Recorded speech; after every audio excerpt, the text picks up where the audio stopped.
noches. Hola, buenas noches. El día de hoy vamos a compartir una charla con un invitado especial. Él se llama Luis Flores. Nos gustaría que él se presente y que nos cuente un poquito sobre su discapacidad.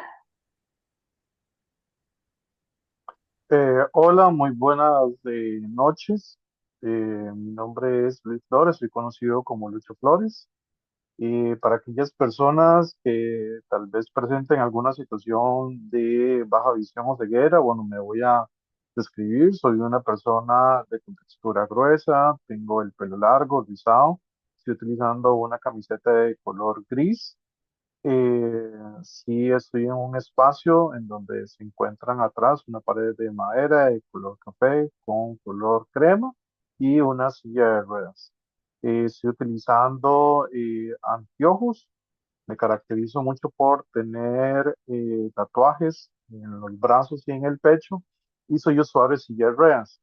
Con respecto a lo que es mi situación de discapacidad, esto viene por lo que es de una enfermedad rara que se llama artrogriposis múltiple congénita, es decir, yo nací con ya la situación de discapacidad y pues ahorita soy el regidor municipal de Desamparados, soy el vicepresidente del consejo y además soy el coordinador de la Comudan, que es la Comisión Municipal de Discapacidad de Adulto Mayor.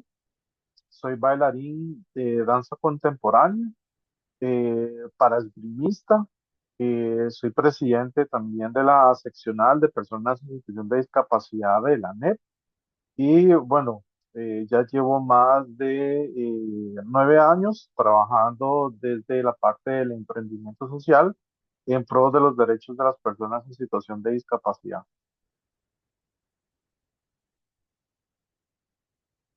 Ok, igual no sé si gustaría o nos podría comentar un poquito sobre la enfermedad que nos acabas de comentar, de qué trata o cómo supo que la tenía. Lo que es la enfermedad rara de la artrogriposis múltiple congénita, bueno, esto es muy poco conocido. De hecho, eso ha sido una de las también de las grandes barreras que he tenido a lo largo de mi vida, en donde hasta los mismos doctores les he tenido que yo deletrear eh, lo que es en este caso de la artrogriposis múltiple congénita, ya porque no se conoce mucho.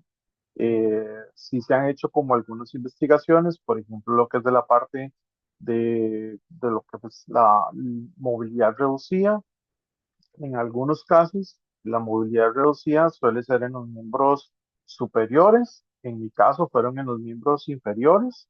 Eh, por ahí tengo una anécdota que es muy divertida, porque cuando estuve en Barcelona, justamente en una sesión de artritis múltiple congénita, las personas caminaban, pero sus miembros superiores eh, tenían una movilidad muy reducida y yo era el único que era al revés, o sea, que lo que era mi tren superior, lo que es de la movilidad, de los brazos, etcétera, pues tenía más movilidad que no en los miembros inferiores, en la cual ahí es donde está la parte de la reducción en la movilidad, tanto lo que es en la parte de lo que es de la cadera como lo que son de las piernas.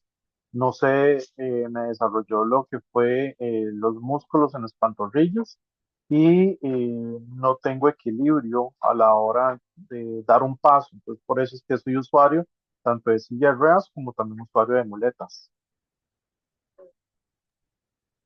Ok, y todo esto le ha ocasionado en algún momento de su vida, desde su niñez hasta la edad que tiene ahorita, alguna barrera. Eh, en sí, pues nosotros tenemos que llegar y analizar que la discapacidad no es algo de hoy, ayer o de hace un año, sino que eso es una cuestión milenaria, esto es algo histórico. Hay una gran barrera, que es la barrera en la cual nosotros siempre mencionamos, y en este caso propiamente lo que es la parte de la movilidad reducida, es en el caso en donde la discapacidad pues no la tengo yo, sino que la discapacidad la tiene la sociedad que me va colocando barreras en donde me impide tener una participación equitativa eh, como igual de lo que son de las demás personas. Eh, Al ser yo una persona usuaria de silla de ruedas, y bueno, en tiempos de lo que fue de mi niñez y mi adolescencia, pues usaba muletas. Prácticamente que mi gran barrera siempre ha sido desde la parte de lo que es de la infraestructura. Es decir, vemos que en Costa Rica 25 metros de acera no se parecen a otros 25 metros de acera. Vemos que también que todo se hace ver desde la parte que es de la ley 7600 y se hace muchísimo énfasis en la ley 7600. Sin embargo, ya tenemos casi 29 años de la ley 7600 y pues barreras hay por doquier, hablando desde la parte de lo que es de la infraestructura. Eh, por ejemplo, lo que es en el acceso al transporte público, no existen paradas de buses que sean accesibles. Siempre vemos en donde, por ejemplo, desde lo que es el mismo tren, el uso del tren se vuelve inaccesible para una persona que sea usuaria de silla de ruedas o con una movilidad reducida que tenga que utilizar algún tipo de dispositivo como un bastón, o muletas, etcétera. Luego de eso, pues vemos que también que los baños no cuentan con lo que es con las adaptaciones. Lo mínimo que debería tener un baño es una barra abatible. Siempre ponen barras fijas. Si las hay, si se corre con suerte, las hay. Si no, pues al fin del cabo ni siquiera cuentan con las medidas correspondientes. Una medida, por ejemplo, para una puerta o para un baño es de un 90 centímetros. Dentro de un baño tiene que haber un giro de más de 1,45 m para que yo pueda entonces utilizarla así y a la hora de maniobrarla poder dar vuelta. Vamos otra vez en lo mismo, los basureros son los basureros de pedal. Entonces ahí también a nosotros se nos excluye y tras de eso vemos que en los baños y pues tenemos una gran afectación porque hay ocasiones en que los basureros tenemos que manipularlos hasta con las manos. Eso en cuestiones de lo que son baños. Posteriormente, bueno, en otros medios de transporte es algo terrible. Lo que son en taxis, en ocasiones no ni siquiera llegan y nos quieren parar por el asunto de que dónde va a estar la silla, hasta en los mismos Uber. Yo, por ejemplo, en mi caso, yo tengo que avisar al Uber cuando ya acepta mi viaje que yo soy usuario de silla de ruedas para que no me tenga que llevarlas. Me parece que cuando llega me diga que es que en la cajuela no va a caber la silla de ruedas. Y eso me vuelve también a dar otra situación en donde es totalmente penosa y frustrante porque al final del cabo, pues uno no es un ciudadano de segunda ni tercera categoría como para uno también estar recibiendo este tipo de situaciones. Yo siempre lo que digo es que yo al presentar una situación de discapacidad no soy vulnerable, o sea, por ser usuario de silla de ruedas no soy vulnerable. Lo que me vulnerabiliza son las acciones que tienen contra mí. Entonces, un medio de transporte que es el más seguro, como es el avión, es el menos accesible. ¿Por qué? Porque, bueno, siempre me suben de primero, pero me bajan de último. Cuando son cuestiones de gestiones de riesgo, pues tampoco me tienen, digámosle, como mapeado en el caso en donde se me diga, ok, en situaciones de emergencias, en el caso suyo, usted tiene que realizar esta o esta otro tipo de acción. No, sino que siempre se me deja como de lado. Y así es constante las barreras. De ahí surge otra barrera que también que es eh, bastante complicada de derribar, que es la barrera actitudinal, que es como las personas lo llegan a identificar a uno. Entonces, desde el mismo lenguaje, cuando se utiliza la persona en silla de ruedas, cuando solamente lo utiliza la preposición en, pues está confinando a que esa persona va a estar en la silla de ruedas las 24 horas del día, cosa que no es así. Yo uso la silla de ruedas, así que yo soy usuario.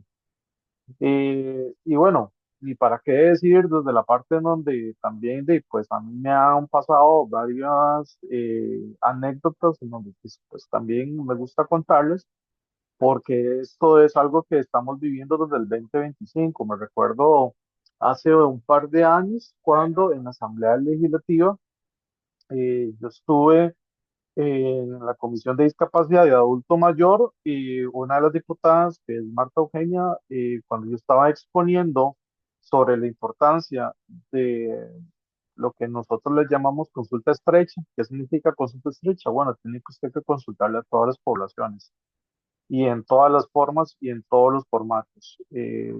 Acá, por ejemplo, sabemos que la población de pueblos originarios o pueblos indígenas son 15.000 y de esos 15.000, muchas de esas personas pues son hasta personas sordas, pero no tienen ese claro concepto de cómo hacer la lengua de señas que ellos utilizan, que no es la lesco.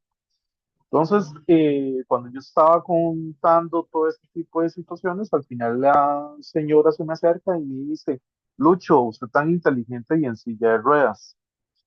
Eso es algo que definitivamente lo vivimos en cada instante desde una parte actitudinal, en donde se enfocan más en el dispositivo o se enfocan más en lo que uno no puede hacer eh, y se utiliza hoy en día. Por ejemplo, es muy normal escuchar las personas que digan el no vidente o el no oyente, es como en mi caso que me digan como el no camina. Sí, como el Eh, no caminante. exactamente. Y entonces, ¿por qué? Porque entonces la palabra no está totalmente enfocada en la persona en que es un no es capaz. Y eso es parte de esa barrera actitudinal que estamos nosotros viviendo hoy en día junto con las demás barreras, tanto lo que es de la infraestructura, las barreras de comunicación, de tecnologías, y las barreras que hoy mismo yo lo estoy viviendo a nivel de estudio, que es dentro de lo que es del turismo sostenible, en donde pues ni para qué llegar y decir, donde a nosotros nos condicionan, sobre todo yo que soy usuario de silla de ruedas, en donde una playa solamente puedo utilizarla viernes, sábados y domingos de 8 de la mañana a 4 de la tarde, porque tiene lo que sería la parte de la pasarela retráctil y los demás días no la tienen. Entonces no puedo utilizar y no puedo llegar a estar dentro de lo que sería el mar porque la pasarela no se encuentra. Esas son las grandes barreras que en sí, en lo personal, pues yo he estado también viviendo entre otras anécdotas, pero es algo muy crítico el saber de que estamos en el 2025 y todavía ese tipo de situaciones se viven a diario. Yo tengo Sí, una pero, consulta, para yo también, ¿verdad? Aprender. Entonces, una forma correcta de expresarse es diciendo que es una persona usuaria en silla de ruedas, Exacto, es de persona silla de usuaria de ruedas. silla de ruedas, es persona Ok, usuaria de cama, es persona usuaria de ok. muleta, es persona usuaria de andadera. ¿Por qué? Porque hay muchas ocasiones en que decimos la persona o el hombre de las muletas. Mm, Nosotros no estamos hechos de muletas, ¿verdad? ujú, claro, Entonces es más que todo como el decir que somos usuarios, ¿verdad? Nosotros ujú, usamos el dispositivo. claro. Y esa es otra de las grandes barreras, que es un dispositivo en el cual siempre se ha visto desde un modelo tradicional o desde un modelo médico rehabilitador, en donde se ve que es muy lastimero, ¿verdad? Que la silla de ruedas no. O sea, de hecho, por ejemplo, yo tengo una compañera regidora, que esa señora pues, ya es una adulta mayor, y una vez cuando la silla de ruedas estaba ahí desocupada, yo estaba sentado en una silla y le dijeron a ella que se sentara en una silla de ruedas, ella dijo que no, porque después Dios la castiga y la deja ahí. Son ese Ajá, tipo de mentalidades, exacto, son ese tipo de mentalidades y actitudes en donde todavía, a pesar de que estamos en el 2025, pues son retrógradas. claro. Se supone que los derechos humanos y el modelo que nosotros estamos utilizando hoy en día en discapacidad es el modelo de los derechos humanos y los derechos humanos van en una constante evolución, no puede retroceder y hoy mismo, pues, nos damos cuenta que se han estancado y hemos estado como el cangrejo. Entonces, de ahí sí es necesario, ¿verdad? Porque y parte de lo que es de llamar la palabra inclusión son tres ejes. Es el eje de participación, el eje de la no discriminación y el eje que es de accesos. Mi silla de ruedas es un acceso a un dispositivo. No debería de usar una silla de ruedas estándar, ¿verdad? Porque no debería, yo debería utilizar una silla de ruedas personalizada, pero el costo es muy alto. Entonces, para mucha población en situación de discapacidad, pues también hay ocasiones en que no tenemos lo que son los dispositivos acordes para poder sacar nuestro mayor potencial. Un claro ejemplo, la agrupación que yo tengo, que son de niños y niñas con y sin discapacidad, ellos son de danza contemporánea y pues hay tres peques que son usuarios de sillas de ruedas, pero no son usuarios, no son sillas de ruedas que estén acordes para la danza. Pero ellos tienen que utilizar las que usan a diario. Yo siempre hago como esta comparación. Usted un equipo de básquetbol y, que son jugadores, usuarios de sillas de ruedas, usted no los va a poner a competir en sus sillas de ruedas a diarias.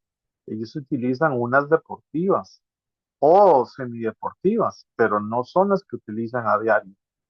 Exactamente así debe suceder con los que estamos practicando danza o otro tipo de alternativas, ya sea en áreas como lo que es el deporte, como lo que es en el arte, la cultura, en donde también hay muchísimas barreras, sobre todo para la población en situación de discapacidad física, ¿verdad? Haciendo más que todo como un énfasis en mi caso. ¿Por qué?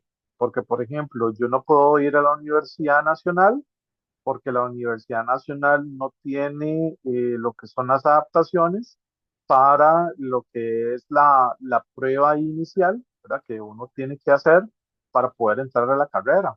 No está adaptada. Y si fuera el caso de que la adaptaran, la currícula que ellos tienen tampoco está adaptada. Entonces, tanto lo que es en la carrera de artes escénicas como en danza, para un usuario de silla de ruedas, hoy en día está totalmente cerrada esa opción. Bueno, yo ahora al inicio, no sé si me iba como a preguntar algo en esta línea, pero ahora al inicio usted hizo el comentario de no, que no es correcto utilizar la palabra de sensibilización, sino de concientización. Entonces, a mí me gustaría como que nos pudiera ampliar un poquito esta parte, ¿verdad? Que aunque de repente se entiende, pero como profundizar un poco más. Claro, por supuesto, dentro del mismo movimiento de la población en situación de discapacidad no tratamos de utilizar la palabra sensibilizar, ¿verdad? Porque no tenemos como esas acciones en que lleguen a darse en un resultado con la sensibilización. ¿Por qué? Porque yo puedo sensibilizar a la población sobre la hambruna en África y qué se puede llegar a hacer, ¿verdad? Puedo yo tal vez llegar a sensibilizar, que también que se llega a ver desde una forma sumamente caritativa, en que es el pobrecito, no, es que mira, es que es el de la sillita. Ese tipo de situaciones sí se dan en la parte de la sensibilización. ¿Por qué? Porque eh, el sensibilizar es como que el tocar las fibras de las personas. Nosotros lo que utilizamos es el concientizar, o más aún, yo en lo personal, yo utilizo más la palabra educar. Yo trato más de concientizar, es en educar en temas de discapacidad. ¿Por qué? Porque ahí es donde está la clave.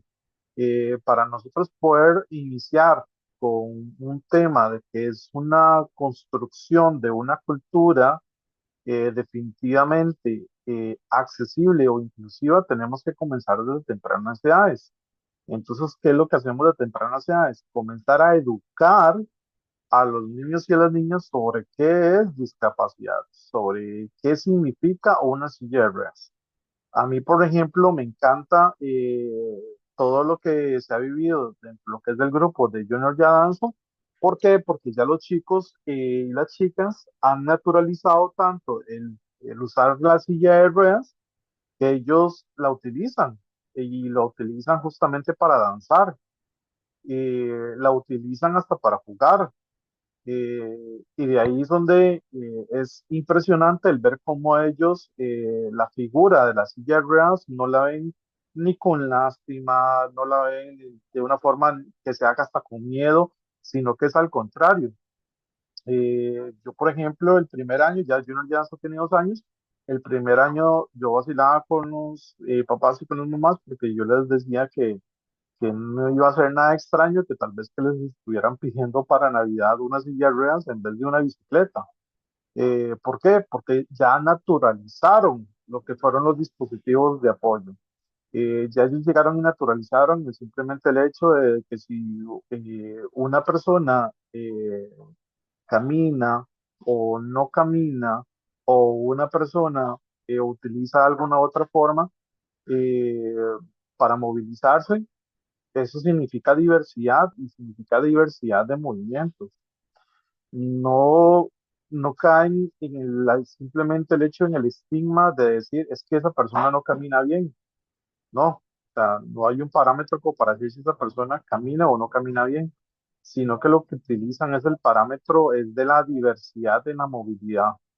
Y eso es algo que, y, pues, que se aprende desde tempranos edades y lo estamos educando. O sea, no estamos sensibilizando a los niños como para decirles a ellos, mira, y te voy a tapar los ojos para que sientas cómo es el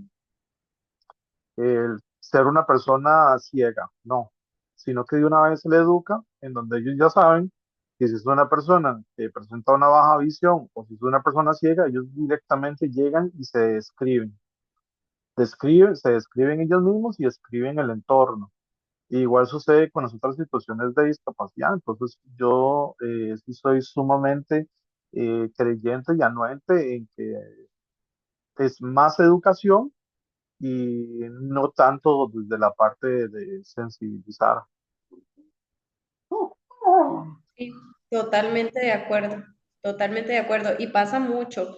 Y eso de que dices de que sea desde edades tempranas realmente es muy importante, porque como dice usted, ya el hecho de que ellos compartan con diferentes compañeros a nivel escolar y no haya esa diferencia de, mira, estos son los niños que no presentan ninguna discapacidad y este es el de silla de ruedas, ese es el de los audífonos, ese es el del bastón, porque ya incluso ahí se están clasificando, no están compartiendo todos un mismo ambiente. Entonces es muy importante, lo que pasa es que es un poco difícil, digamos, a nivel de escuela, todavía hay muchísimas docentes que precisamente, como usted dice, no están educadas en temas de discapacidad, entonces siguen utilizando términos incorrectos, es más, incorrectos es un piropo. Usted las escucha expresarse de forma a veces hasta discriminatoria, sin querer hacerlo, entre comillas, y esas son las maestras que están educando a estos niños, ¿verdad? Entonces, qué difícil. Y en general, no solamente hablando a nivel de educación, sino a nivel de sociedad. Siento que por más que se trata de informar, por más que existe la ley 7600, por más que todavía hay muchísima gente que realmente, bueno, tal vez Luis que lo vive, que lo ha experimentado, no sé si en algún momento se ha cuestionado el por qué, pero digamos, algo tan simple como por ejemplo los parqueos. La gente no respeta. El Sí, señalado así. por la ley 7600 con el cuento de, es que es rapidito, voy a comprar algo y vengo. O lo agarran de vacilón, o incluso hasta he llegado a escuchar personas que dicen, de aquí a que venga el tráfico ya yo me fui. Entonces, o lo justifican, digamos, algo tan simple como eso, digamos, como un lugar de parqueo, o incluso, como decías ahora, a nivel de estructura, a veces hay instituciones o lugares en los cuales para ellos es más un gasto económico que poder brindarle esa accesibilidad a cualquier persona, porque no solamente hablando de usuarios de sillas de ruedas, sino una mujer embarazada, o sea, una persona que se quebró un pie y anda con muletas, o sea, que no es solamente encasillarlo a que solamente una persona usuaria de silla de ruedas lo va a utilizar, sino que es para facilidad o comodidad, o no sé cuál será la palabra correcta, para la población en general, pero lo ven como un gasto. Entonces, hacer una rampa es un gasto, hacer un baño accesible es un gasto.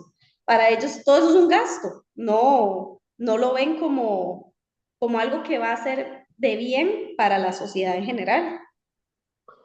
Sí, aquí es que son varios temas, digámosle, uno que yo siempre he criticado es desde la parte de lo que son de la formación de profesionales. Por ejemplo, si nosotros vemos la UCR tiene un seminario que habla sobre discapacidad, pero es opcional. No debería ser opcional, debería ser ya parte de lo que sería de las currículas. La discapacidad es algo que es meramente ya un tema de vida, es un tema de llegar y culturalizar a la población. A nosotros hay cosas en las que nosotros nunca nos han enseñado, y es el tema del envejecer, que no se nos enseña, no se nos enseña tampoco lo que es en el tema del morir, que es algo natural, y que tampoco nos enseñan el tema de lo que es de la discapacidad, que también es algo natural. ¿Por qué? Porque es el hecho de simplemente el pasar de los años, alguna enfermedad o algún accidente. Entonces, aquí nadie está exento a que al pasar de los años algún accidente o alguna enfermedad pueda adquirir alguna situación de discapacidad. Y dentro de lo que son de los centros de formación, nunca lo han llegado y lo han contemplado de esa forma. Y pues mucha gente también llega y de cuentas solamente se comienza a interesar en los temas de discapacidad cuando ya lo está viviendo propiamente, o cuando lo está viviendo el vecino, el amigo, la amiga, o hasta el chino del mini súper. Solamente en esos temas es cuando ya comenzamos a abarcar y decir, ok, voy a comenzarme a informar, pero no lo hacemos desde algo que ya sea parte de la naturaleza humana como lo es nosotros. Y es algo que creo que sí tiene que haber un cambio total, porque por más que estemos hablando sobre, por ejemplo, la ley 7600, que ya lleva 29 años, pero la ley 7600 es solamente vinculante desde la parte pública, desde la parte privada no lo es. Y ya ahí estamos hablando que sería parte de lo que es del Ministerio de Salud, en la cuestión de construcciones, etcétera, a nivel hasta de gobierno local. Hoy mismo los gobiernos locales pues no tienen ni siquiera las políticas cantonales en discapacidad. La PONADIS, que es la Política Nacional de Discapacidad, ni siquiera fue consultada abiertamente hacia la población. Si ustedes ven, por ejemplo, algo que es sumamente trágico, es la Política Nacional de Salud Mental. Ahí se enfocan en la población de la niñez, se enfocan en la mujer y se enfocan en el adulto mayor. La población en situación de discapacidad nos dejaron por fuera. Eso es un acto totalmente discriminatorio y es excluyente. El Ministerio de Educación Pública, ni para qué decirlo, todavía tenemos lo que sería el Plan Nacional. Entonces, son chicos y chicas que presentan tal vez alguna situación de discapacidad, o hay algunos que ni siquiera lo presentan, pero simplemente porque los profesores o los profesores quieren quitárselos de encima, lo pasan a Plan Nacional, y ahí es donde les colocan lo que es la adecuación significativa, pero cuando terminan el colegio, pues ahí no tienen lo que es el acceso a educación superior, no tienen acceso a línea, ni siquiera tienen acceso a lo que es el trabajo.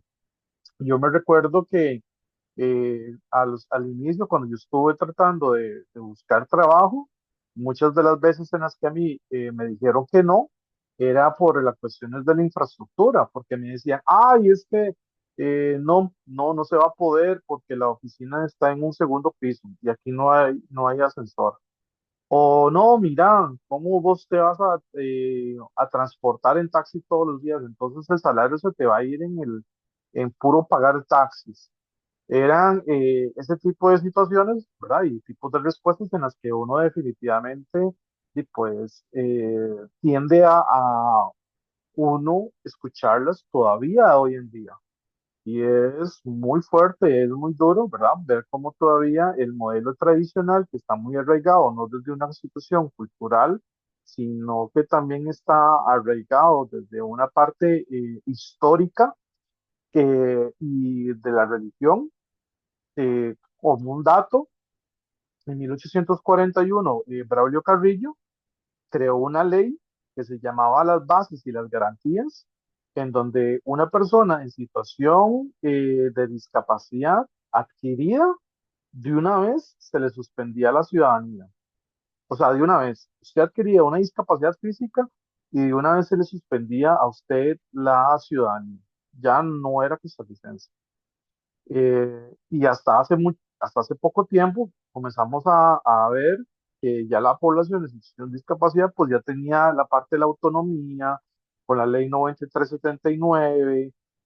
Hoy mismo en día otra vez el gobierno están confundiendo lo que son los términos, el término de cuidador y el término de asistente personal. Yo, por ejemplo, tengo una gran barrera. Yo no puedo acceder al asistente personal. ¿Por qué? Porque para Lima yo no estoy en pobreza o pobreza extrema. Entonces, por ende, yo no tengo acceso a un asistente personal. Por lo tanto, y pues tengo que entonces que ver si es en eso de quién me apoya, si me apoya la familia, si me apoya el vecino, si me apoya amigos, si me apoya, etcétera, si me apoyan otras personas, pero por medio de lo que es de la asistencia personal no lo tengo y no lo tendré. Eh, y ahí es donde se comienza a ver que definitivamente todavía hay barreras y hay una brecha muy grande entre la población con y sin discapacidad. Eh, y cada vez es más. La tasa de desempleo en la población sin discapacidad está más de un 72%. Y eso, pues, denota simplemente el hecho de que usted, al no tener trabajo, usted no puede llegar a tener una vida independiente. Y eso es lo que todas las personas en situación de discapacidad anhelamos, ser independientes y ser autónomas. Eh, Stephen Hawking lo decía, nosotros como sociedad estamos a nivel moral obligados a brindarles accesos para que la población en situación de discapacidad pueda ejercer y tener una mejor calidad de vida. ¿Y qué más, qué mejor que tener una mejor calidad de vida si somos independientes y autónomos?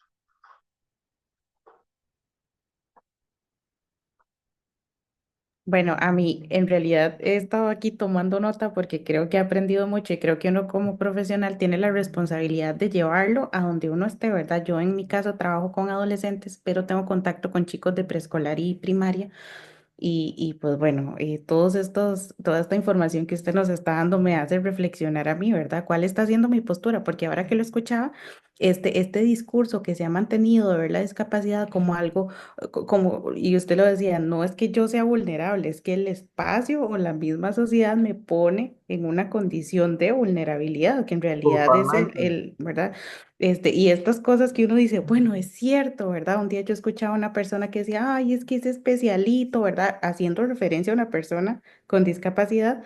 Y era un poco lo que decía Amelia, son esos términos que a uno le resuenan en la cabeza, pero la persona ni siquiera lo está haciendo o con el afán no sé, de lastimar o de hacerlo mal, pero es pura desinformación, puro desconocimiento, ¿verdad? A mí me gustaría saber, porque entiendo que usted es bailarín, ¿verdad? Es así. Ujú. A mí me gustaría saber en qué momento surgió ese deseo, ese gusto y cómo lo llevó hasta donde está. Claro, mira, todo lo que tenga que ver con el movimiento del cuerpo y la población que presentamos movilidad reducida, siempre se nos ha tenido como ese estigma en donde uno no calza con el otro, ¿verdad? Entonces, yo me recuerdo que, por ejemplo, que en mis épocas de adolescente y con los amigos, cada vez que íbamos como a un restaurante, una discoteca o algo así donde había música, pues yo llegaba a un momento en donde sí me sentía muy incómodo, ¿verdad? Porque yo decía, bueno, ¿cómo voy a hacer yo en ese caso?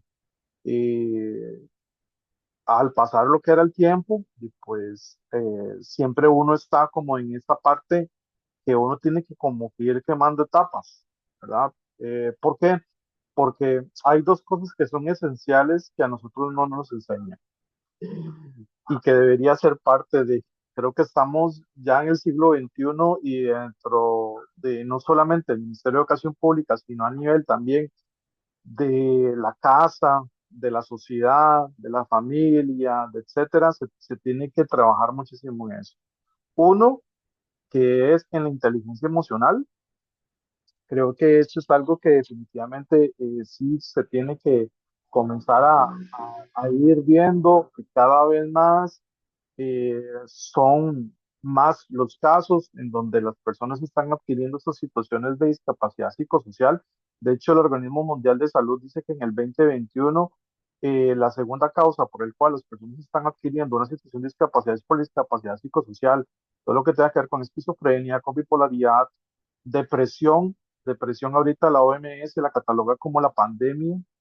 Entonces, todo este tipo de situaciones, pues definitivamente es algo que también tiene que ir de la mano con lo que es con la inteligencia emocional. Y el segundo caso, que creo que también se nos tiene que comenzar también a enseñar, es la parte de la autoestima. ¿Verdad? En ese entonces, pues obviamente que la autoestima de uno está muy baja. ¿Por qué? Porque aquí hablamos también sobre la mm, reconstrucción de la masculinidad en la discapacidad física. ¿Por qué? Porque cuando uno nace y va creciendo, etcétera, siempre se va viendo en donde el hombre, pues, tiene como ese tipo como mm, de prejuicios, ¿verdad? Sobre lo que significa ser hombre, ¿verdad? Entonces, ¿qué es lo que resulta? Pues uno crece con toda esta situación que uno va viendo que cada vez hay más arquetipos, ¿verdad? Los arquetipos son las formas en las que están las masculinidades. Está el arquetipo del mago, del guerrero, del rey y está el del obrero. Entonces siempre se hace ver de que como que pues, el hombre es el fuerte, etcétera. Y en el dicho caso, con estos arquetipos que uno va creciendo, pues lo hacen a uno también a nivel de su autoestima, pues te trae abajo. Cuando yo comienzo a ver la parte de querer crear una organización de personas en situación de discapacidad y todo, porque yo decía, bueno, ¿cómo es posible que yo no conozca a otras personas en situación de discapacidad? Comienzo yo a ver más sobre lo que era el tema, comenzar a involucrarme más con todo lo que son ese tipo de procesos. Ya se crea la organización, ¿verdad? Por medio de lo que es de la organización tenemos también lo que son actores claves y uno de esos actores claves es el Parque de la Libertad. Con el Parque de la Libertad, justamente para la semana del circo social, eh, vienen y pues se me dice que si queremos estar en en una muestra, en una puesta en escena de danza contemporánea, pues aceptamos, eso sí, aceptamos siempre y cuando tenía que ser personas con o sin situaciones de discapacidad. Eh, ¿A cuál es el punto en que voy? En que cuando ya comenzamos nosotros a hacer este tipo de muestra, pues nos dimos cuenta que nos gustaba mucho. Ya luego fuimos más investigando muchísimo más y nos damos cuenta que, bueno, que la danza contemporánea siempre ha sido invisibilizada para la población en situación de discapacidad, pero bueno, hay datos súper importantes y súper que uno lo conmueven. Por ejemplo, el primer bailarín en situación de discapacidad física era el dios Hefesto, que viene de la mitología griega, ¿no? Porque de la mitología griega lo que dice es que Hefesto nació de Zeus y Hera en el momento cuando Hefesto nace, lo destierra, que es del Olimpo, posteriormente cuando Hefesto ya se vuelve grande, fuerte, etcétera, vuelve al Olimpo, encierra a Hera por lo que él le hizo, cuando Zeus se da cuenta, arroja a Hefesto hacia la tierra y en el momento cuando Hefesto cae a la tierra, a él se le quiebra la cadera y las piernas. Entonces él forja su propia silla de ruedas en oro y sus muletas en oro y él comienza a danzar. De hecho, hasta para culturas nórdicas, llamaban a Hefesto para que él danzara y así las cosechas fueran muy fructíferas. Sin embargo, se invisibilizó a Hefesto como el bailarín y más bien quedó Hefesto como el dios del fuego y el dios de la guerra. Luego ya nos damos cuenta de que, pues sí, que había muchísimas más personas en situaciones de discapacidades físicas que estuvieron metidas dentro de lo que era la parte de la danza, que viene desde 1960, ¿verdad? Con una compañía que se llama Stop Cap Company de Inglaterra, después en los años 90 con Candoco, después viene la Troca. Entonces al final eso se vuelve como ya toda una gran tendencia, pero ¿cuál ha sido el gran problema? Que el gran problema es que siempre se nos ha llegado y etiquetado. ¿En qué sentido? Cuando una persona sin discapacidad monta a caballo, y pues está montando a caballo. Cuando una persona en situación de discapacidad física monta a caballo o cualquier otra situación de discapacidad, ya dicen que es quimioterapia. Entonces, cuando una persona eh, sin discapacidad hace danza contemporánea, está haciendo danza contemporánea.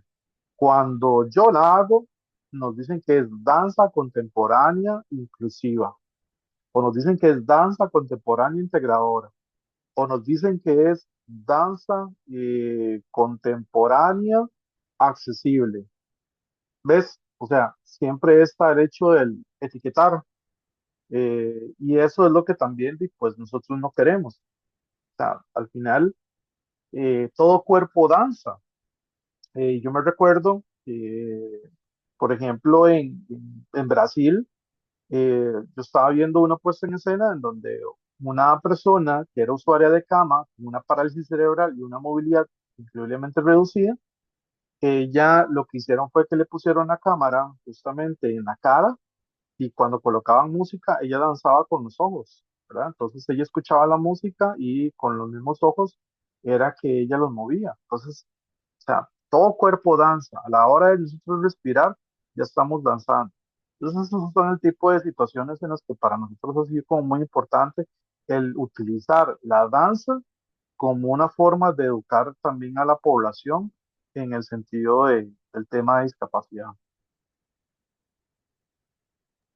Bueno, y es espectacular. Yo que he tenido la oportunidad de ver las puestas en escena que ha montado tanto Luis como su grupo de ya danza adultos, igual los niños de ya danza, en verdad son muy bonitas y me he topado con mucha gente que sí se impresiona, porque como dice Luis, creen que no se puede, o sea, creen que como una persona en silla de ruedas va a hacer danza contemporánea, o sea, hasta se sorprenden y realmente es muy bonito, es una experiencia muy enriquecedora. Igual hablando de la parte de la cultura, pero también Luis ha hecho mucho desde el lado del deporte también, porque de hecho me acuerdo que hace poco en una de las clases los compañeros preguntaban, ¿cómo hará una persona no vidente para correr o para hacer algún tipo de ejercicio, por ejemplo? Estuvo como ese tema a discusión y nunca pensaron en cómo haría una persona usuaria de silla de ruedas o con una discapacidad física, digamos, siempre lo vieron como de la parte de la visual, pero también se cree que hay mucha limitación desde la parte del deporte y Luis, qué mejor persona que también ha practicado muchos deportes y que nos pueda tal vez contar un poquito de cómo ha sido esa experiencia de la parte física, deportiva. Sí, en la parte deportiva, pues ha sido también todo un gran reto porque pues no tenemos como ese gran abanico de opciones. Entonces, pues uno lo que ha ido es como intentando. Yo me recuerdo que, bueno, que inicié con lo que fue con voleibol sentado. Sin embargo, cada deporte, pues, como en todo, uno tiene que ir como probando, ir viendo si le gusta, si no le gusta, si se puede, si no se puede. También es respectivo con las cuestiones depende de las discapacidades. Por ejemplo, voleibol sentado, y pues voleibol sentado va más como para alguna persona que presenta algún tipo de amputación. Después de ahí pasé también por quad rugby. Con rugby también estuvimos en Argentina recibiendo una capacitación y pues también acá en Costa Rica en varios campamentos, pero vamos a lo mismo. Eh, que es algo que también ustedes han hablado. que siempre se ve la parte de lo que es de la discapacidad como un gasto, y no, lo que nosotros estamos haciendo es una inversión a la hora de, por ejemplo, comprar hasta dispositivos que nos puedan a nosotros apoyar. Siempre se ha visto eso como un gasto en lo que son sillas de ruedas, lo que han sido gastos, por ejemplo, en la parte de hasta uno mismo también llegar y foguearse. Desde hace, ya voy para 3 años que he estado 100% metido en lo que ha sido para esgrima. Eh, yo soy floretista y soy sablista, y pues este ha sido el deporte en el cual me ha dado como más las oportunidades de poder eh, desarrollar un poco lo que es tanto lo que uno anhela, que es la vaina de tener usted oportunidad para desarrollarse como deportista. Eh, Fui a un Panamericano, Brasil, en Sao Paulo, y estoy compitiendo. De hecho, ahorita soy el número 71 de casi más de 200 atletas a nivel mundial. Eh, y bueno, también he estado en campamentos en Colombia. eh, y ahorita lo que estoy más bien yéndome más que todo es como la parte del ser entrenador, porque también hasta en eso no hay entrenadores en situaciones de discapacidad y que sean usuarios de silla de ruedas, casi que la mayoría son personas sin discapacidad. Entonces por ahí también es el asunto de ir rompiendo como ese paradigma. eh, y ahorita sí estoy enfocado mucho en el querer ser entrenador.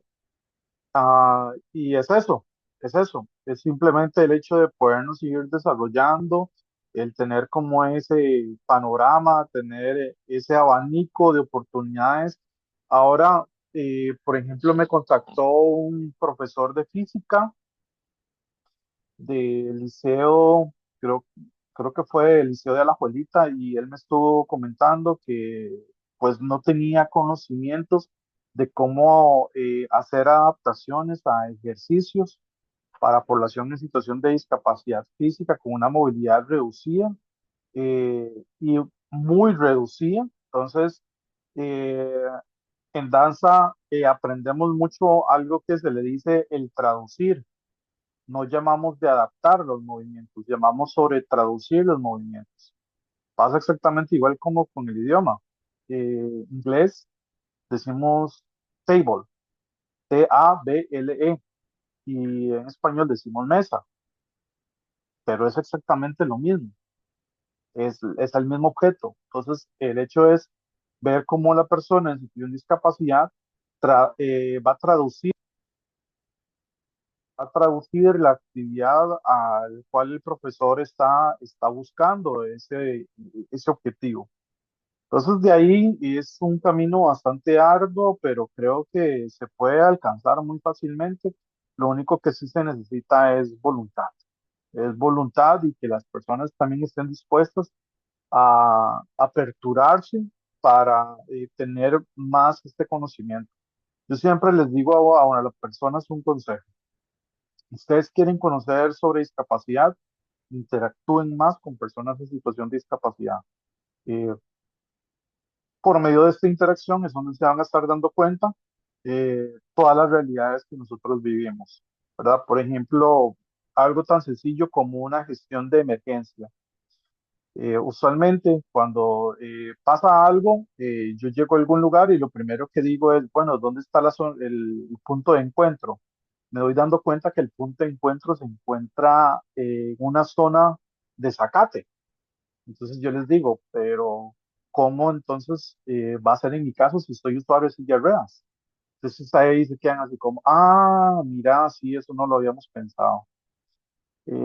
Y son cuestiones en donde las personas ya cuando comienzan a interactuar eh, eh, entre ellos mismos, después cuando van al entorno, son los que van comenzando y van diciendo, no, mira, esto no es accesible, no, mira, esto aquí no se puede, no, mira, esto aquí otro esto no. Yo siempre utilizo una frase, donde pasa una silla de ruedas, pasa todo el mundo. Eso es lo que tenemos que ir buscando, sobre todo para ir derribando la barrera de la infraestructura. Así es, Luis, tiene toda la razón. Bueno, de mi parte, realmente agradecerle muchísimo el espacio. Creo que hemos aprendido muchísimo en este ratito que hemos podido conversar. Se podría extender 1, 2 o 3 horas.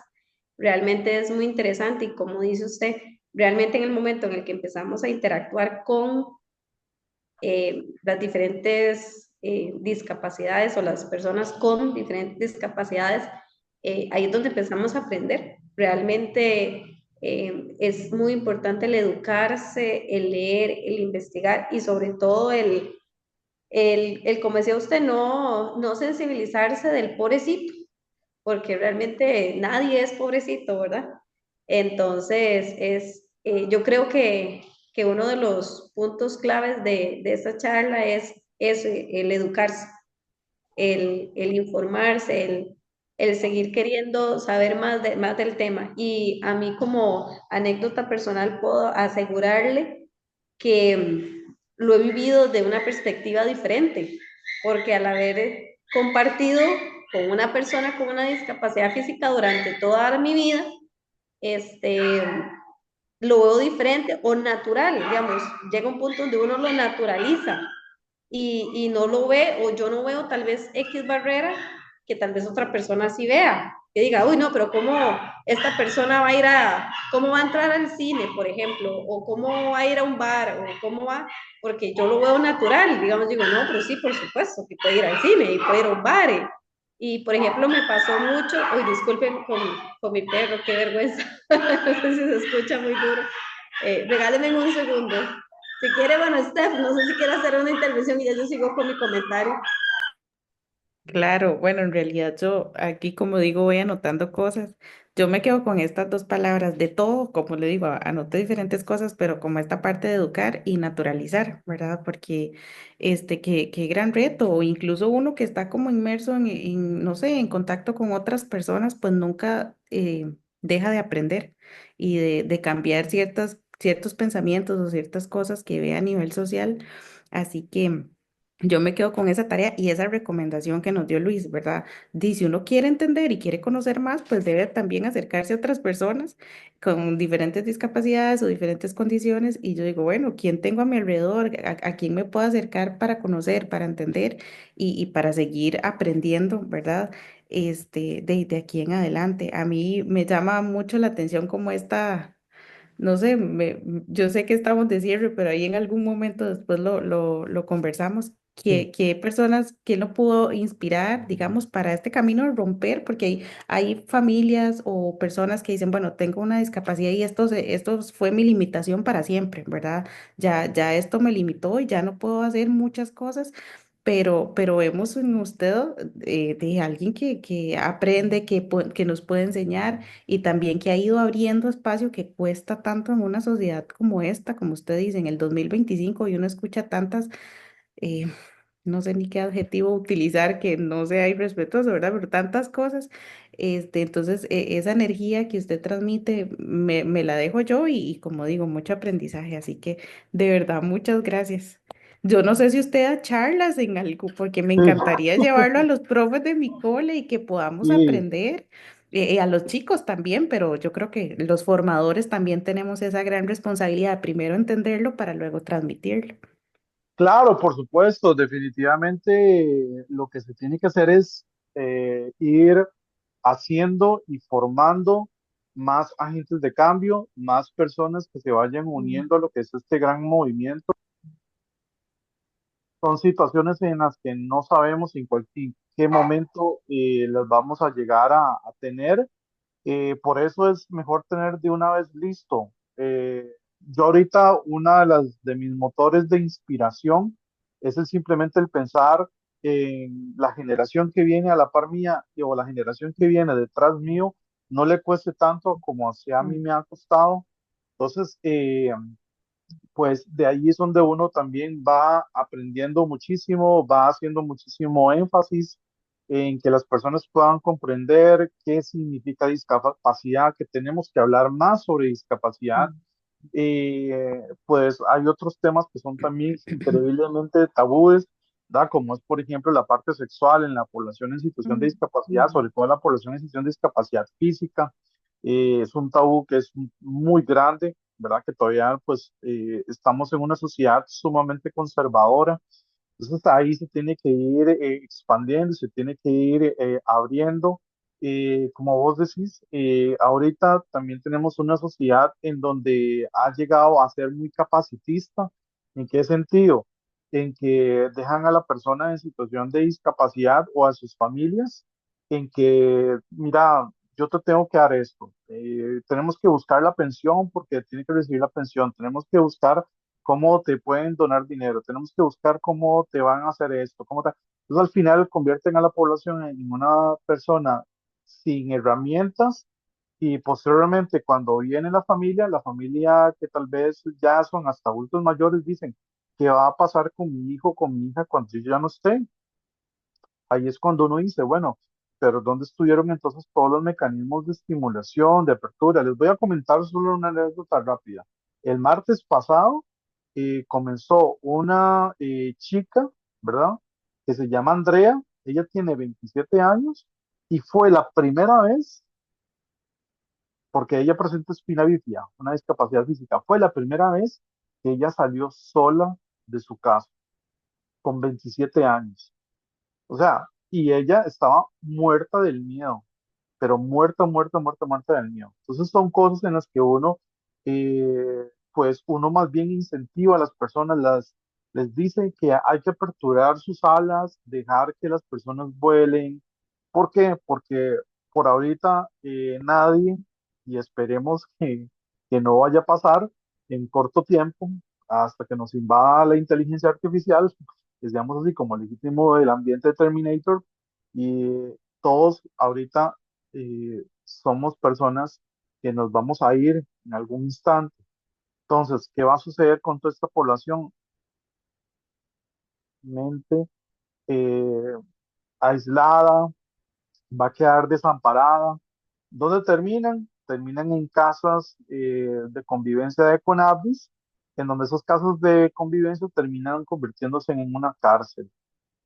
Y es por eso, porque no les dimos las herramientas, porque no les dimos los accesos.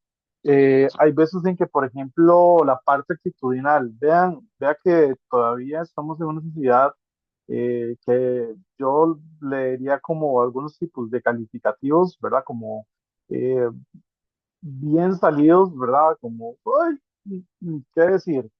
Eh, Cuando llega y me preguntan que si yo tengo pareja, de una vez me dicen si mi pareja también presenta discapacidad.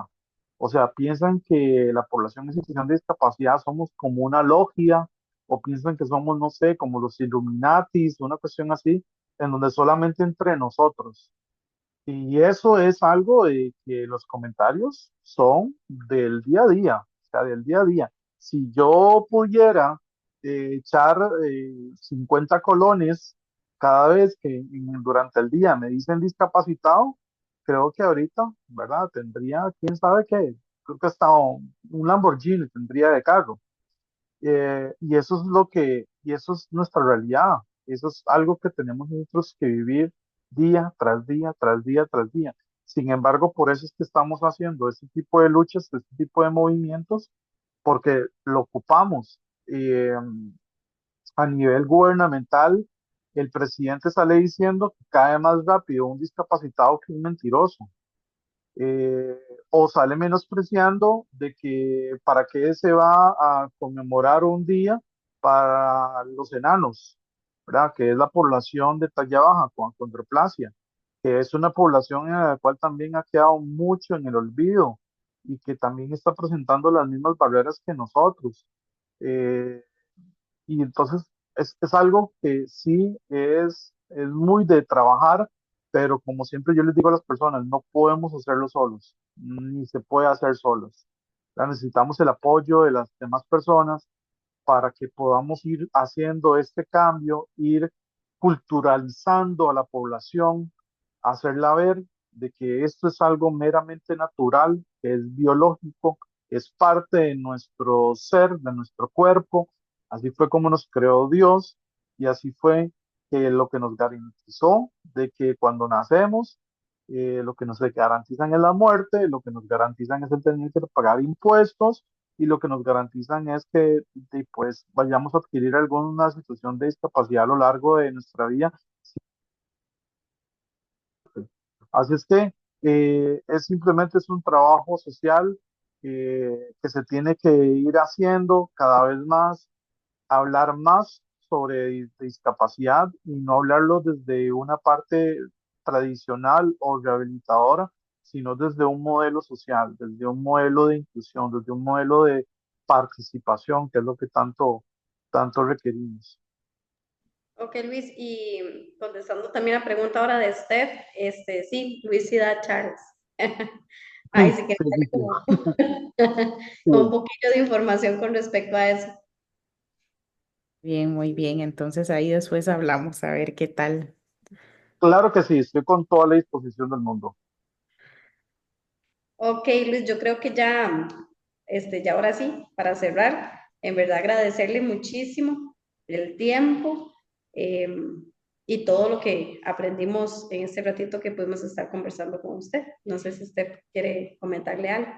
No, de nuevo, muchísimas gracias de verdad por invertir en enseñarnos y permitirnos escucharle también, y crear estas conexiones, ¿verdad? Que espero que no solo queden en este momento, sino que nos sirvan ahí para después. Así que muchas, muchas gracias.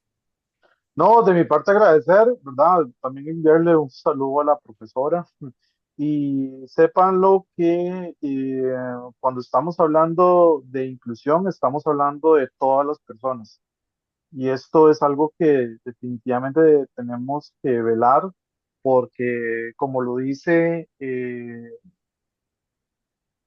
los ODS, que nadie se quede atrás. Así es que Exacto. bueno, ahí estaríamos. Gracias. Gracias, buenas noches. Muchísimas gracias.